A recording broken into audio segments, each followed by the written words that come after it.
Breaking news phone tapping కేసులో ప్రభాకర్ రావు ముందస్తు bail పిటిషన్పై ఇవాళ విచారణ జరపనుంది హైకోర్టు.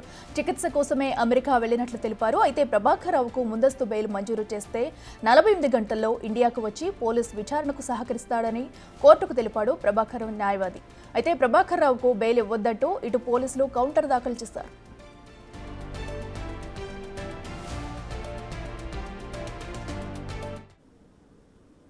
ఇదే అంశానికి సంబంధించి మరింత సమాచారం మా ప్రతినిధి సురేష్ లైవ్ లో అందిస్తారు. సురేష్, చెప్పినట్టు ఫోన్ ట్యాపింగ్ కేసులో కూడా ప్రభాకర్ రావు బెయిల్ పిటిషన్ అయితే ఈ రోజు విచారణకు రానుంది. మరి ఏ అంశాలను పరిగణలోకి తీసుకుని విచారణ జరపనున్నారు? అలాగే అటు పోలీసులేమో మరో పక్కన బెయిల్ ఇవ్వద్దంటూ కౌంటర్ కూడా దాఖలు చేశారు. అసలు ఏం జరిగే పరిస్థితి ఉంది? ఫోన్ ట్యాపింగ్ కేసులో ప్రభాకర్ రావు చాలా కీలకమైన నిందితుడిగా ఉన్నాడు. ఫోన్ ట్యాపింగ్ కేసు ఎఫ్ఐఆర్ నమోదైన మరుసటి రోజే అమెరికాకు పారిపోవడం జరిగిందని చెప్పేసి కూడా పోలీసులు కౌంటర్ రూపంలో హైకోర్టుకు తీసుకురావడం జరిగింది. అయితే ప్రభాకర్ రావు అనారోగ్య కారణాలతోనే అమెరికాకు వెళ్ళాడు. తాను పోలీసు విచారణకు సహకరించేందుకు సిద్ధంగా ఉన్నాడు. 48 గంటల్లో ముందస్తు బెయిల్ లభిస్తే 48 గంటల్లో ఇండియాకు వచ్చి పోలీసు విచారణకు కూడా పూర్తిగా సహకరిస్తాడని చెప్పేసి కూడా ప్రభాకర్ తరపు న్యాయవాది హైకోర్టుకి తెలపడం జరిగింది. గత విచారణలో ఈరోజు మళ్ళీ విచారణ చేస్తామని చెప్పేసి కూడా హైకోర్టు చెప్పింది. కాబట్టి ఈ కేసులో ప్రభాకర్ రావుకి ఎట్టి పరిస్థితుల్లో బెయిల్ ఇవ్వద్దు, ఆయనపై రెడ్ కార్నర్ నోటీస్ జారీ అయింది. ఇంటర్పోల్ పోలీసులకు కూడా సమాచారం అందించాము. ఇప్పటికే పాస్పోర్ట్ ఆఫీస్ కూడా ఏదైతే ఆయన పాస్పోర్ట్ను కూడా రద్దు చేయడం జరిగింది. కాబట్టి అతను గత్యంతరం లేక ఇండియాకు వస్తానని చెప్తున్నారు. కానీ ఈ పాటికే అతనికి సంబంధించిన అరెస్టుకు సంబంధించిన ప్రక్రియ స్టార్ట్ అయింది. అక్కడ అమెరికా డిపోర్ట్ చేస్తే ఖచ్చితంగా ప్రభాకర్ రావుని ఇండియాకు తీసుకొచ్చి విచారిస్తామని చెప్పేసి కూడా పోలీసులు చెప్తున్నారు. ఇన్ని రోజుల నుంచి దాదాపు సంవత్సరం పైన అయిపోయింది. ఆ కేసు నమోదైనప్పటి నుంచి కూడా ఆయన అమెరికాకు వెళ్ళాడు. రిటైర్డ్ అయిన తర్వాత కూడా ఎస్ఐబిలో చాలా కీలకంగా పనిచేశాడు. గత ఎన్నికల ముందు ప్రభాకర్ రావు ఆదేశాల మేరకే ఫోన్ ట్యాపింగ్ అంతా కూడా నడిపించారని చెప్పేసి అధికారుల స్టేట్మెంట్ కూడా ఉంది అని చెప్పేసి పోలీసులు చెప్తున్నారు. ఆయన అనారోగ్య కారణంగా అయితే ఖచ్చితంగా ఆయన ఎస్ఐబిగా మరొకసారి ఓఎస్డీగా ఎలా పనిచేస్తాడు, అనారోగ్యం ఉంటే విశ్రాంతి తీసుకోవాలి కానీ ఆయన మళ్ళీ విధులు నిర్వహించారు.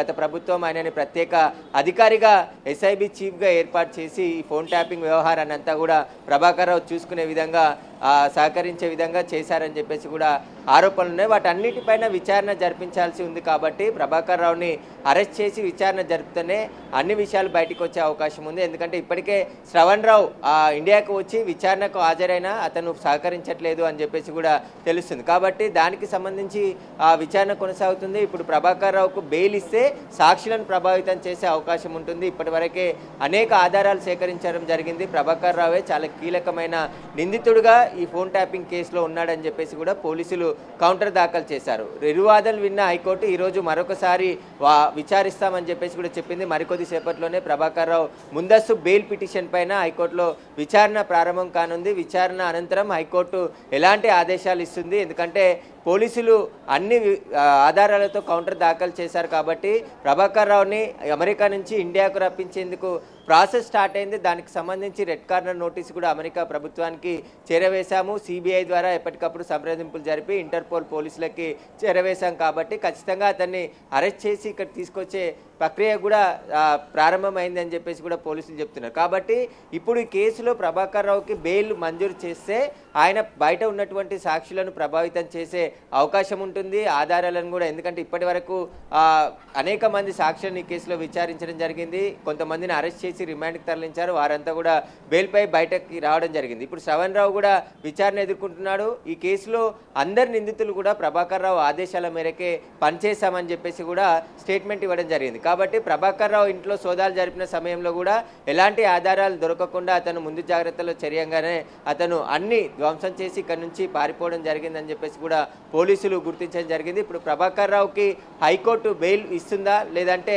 నిరాకరిస్తుందా అనేది కూడా ఈరోజు తెలిసే అవకాశం కూడా ఉంది. ఈ కేసులో ఇప్పటికే అనేక టెక్నికల్ ఎవిడెన్స్తో పాటు సైంటిఫిక్ ఎవిడెన్స్, అదేవిధంగా వీళ్ళు ధ్వంసం చేసినటువంటి హార్డ్ డిస్కులు, పెన్ డ్రైవ్లు వాటన్నిటిని కూడా రీట్రైవ్ చేసే పనిలో పోలీసులు ఉన్నారు. ఫోరెన్సిక్ ల్యాబ్కి అనేక హార్డ్ డిస్క్లను కూడా పంపించి అందులో ఉన్న సమాచారాన్ని సేకరించడం జరిగింది. కాబట్టి అప్పుడు ఎవరి ఆదేశాల మేరకు ప్రభాకర్ రావు పనిచేశాడు, ప్రభాకర్ రావుకి ఆదేశాలు ఎవరిస్తూ మానిటరింగ్ చేశారు, వాటికి సంబంధించిన కీలకమైన విచారణ చేసేది ఉంది కాబట్టి ప్రభాకర్ రావుకి ముందస్తు బెయిల్ ఇవ్వొద్దనే పోలీసుల తరపున ఏజీ వాదనలు వినిపించే అవకాశం ఉంది. ఖచ్చితంగా మరికొద్ది సేపట్లోనే హైకోర్టులో విచారణ ప్రారంభమైన తర్వాత హైకోర్టు ఎలాంటి డైరెక్షన్ ఇస్తుందని చెప్పేసి కూడా పోలీసులు కూడా వెయిట్ చేస్తున్నారు.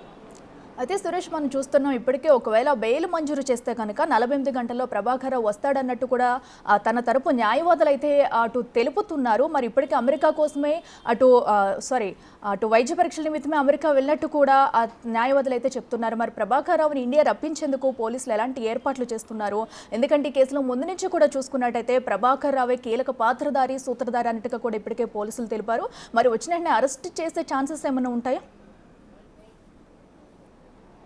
ఖచ్చితంగా, ఎందుకంటే రెడ్ కార్నర్ నోటీస్కే ఇన్ని రోజుల ప్రాసెస్ పట్టింది. ఎందుకంటే చాలామంది నిందితులు విదేశాల నుంచి తీసుకురావాలంటే ఒక ప్రాసెస్ ఉంటుంది. మన పోలీసులు సిఐడి ద్వారా సిబిఐకి రెడ్ కార్నర్ నోటీస్ అందించారు. నాంపల్లి కోర్టు అరెస్ట్ వారెంట్ కూడా జారీ చేసింది ప్రభాకర్ రావు పైన. కాబట్టి వీటన్నిటినీ పిటిషన్ ఏదైతే డాక్యుమెంట్ రూపంలో సిబిఐకి అందించడం జరిగింది. సిబిఐ నుంచి విదేశాంగ మంత్రిత్వం నుంచి అమెరికా ఇంటర్పోల్కి కూడా ఆదేశాలు పంపించడం జరిగింది. ఎందుకంటే ప్రభాకర్ రావు ఈ ఫోన్ ట్యాపింగ్ కేసులో చాలా కీలకమైన నిందితుడిగా ఉన్నాడు. అతను ఇక్కడ కేసు నమోదైన మరుసటి రోజే అమెరికాకు పారిపోయి తలదాచుకుంటున్నాడు. కాబట్టి అతని పాస్పోర్ట్ని కూడా పోలీసులు రద్దు చేయించారు. ఎందుకంటే అతని పాస్పోర్ట్ కూడా ఇప్పుడు రద్దయింది. కాబట్టి అక్కడున్న అమెరికా అధికారులకు కూడా సమాచారం ఇచ్చారు.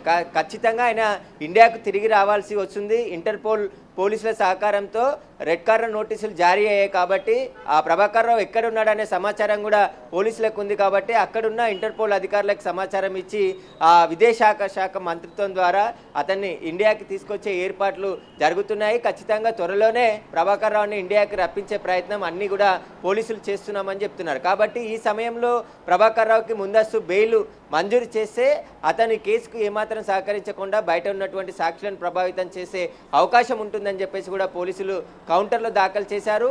ఈ పాస్పోర్ట్ రద్దు కావడం, అదేవిధంగా అతనికి రెడ్ కార్నర్ నోటీసులు జారీ అయ్యాయి. కాబట్టి ఇక గత్యంతర పరిస్థితి లేదు. కాబట్టి 48 గంటల్లో ఇండియాకి వస్తాను, ఎలాగైనా పోలీసులు అటు అమెరికా ప్రభుత్వం కూడా ఆయనని డిపోర్ట్ చేసే ప్రక్రియ స్టార్ట్ అవుతుందనే భయంతోనే ముందస్తు బెయిల్ పిటిషన్ దాఖలు చేసి 48 గంటల్లోనే ఇండియాకి వస్తాను అని చెప్పేసి ప్రయత్నం ప్రభాకర్ రావు చేస్తుంది. కాబట్టి ఎట్టి పరిస్థితుల్లో ఆయనకి బెయిల్ ఇవ్వద్దు అని చెప్పేసి కూడా కౌంటర్లో పోలీసులు తెలిపారు. కాబట్టి హైకోర్టు ఈరోజు విచారణ తర్వాత ఎలాంటి ఆదేశాలు ఇస్తుందనేది కూడా చాలా కీలకంగా ఉండబోతుంది. ఈ కేసులో ప్రభాకర్ రావు నోరు విప్పితే రాజకీయ నాయకుల అరెస్టులు కూడా జరిగే అవకాశం ఉంది. అసలు అప్పుడు ఎవరు ఆదేశాల మేరకు ప్రభాకర్ రావు పనిచేశాడనే దానిపై కూడా పోలీసులు దర్యాప్తు చేస్తున్నారు. ఇప్పటికే నిందితులు అరెస్ట్ చేసినటువంటి నిందితులు ఇచ్చిన స్టేట్మెంట్ కూడా కోర్టుకు సబ్మిట్ చేయడం జరిగింది. Right Suresh, thank you. Right, ఇక ఫోన్ ట్యాపింగ్ కేసులో కీలక సూత్రధారైన ప్రభాకర్ రావు బెయిల్ పిటిషన్ ఈ రోజు హైకోర్టులో విచారణకు రానుంది. మరోవైపు కూడా ప్రభాకర్ రావును ఇండియా రప్పించేందుకైతే పోలీసులు ముమ్మర ప్రయత్నాలు చేస్తున్నారు. ఇప్పటికే ఈ కేసులో విచారణ జరిపిన చాలా మంది ఇప్పటికే ఈ కేసుకు సంబంధించి కూడా విచారణ జరిపారు. మరి ఇప్పుడైతే ప్రస్తుతం ప్రభాకర్ రావుని విచారించాల్సిన అవసరం ఉంది. ప్రభాకర్ రావుకి బెయిల్ ఇవ్వద్దంటూ కూడా మరో పక్కనైతే పోలీసులు అయితే వాదిస్తున్నారు.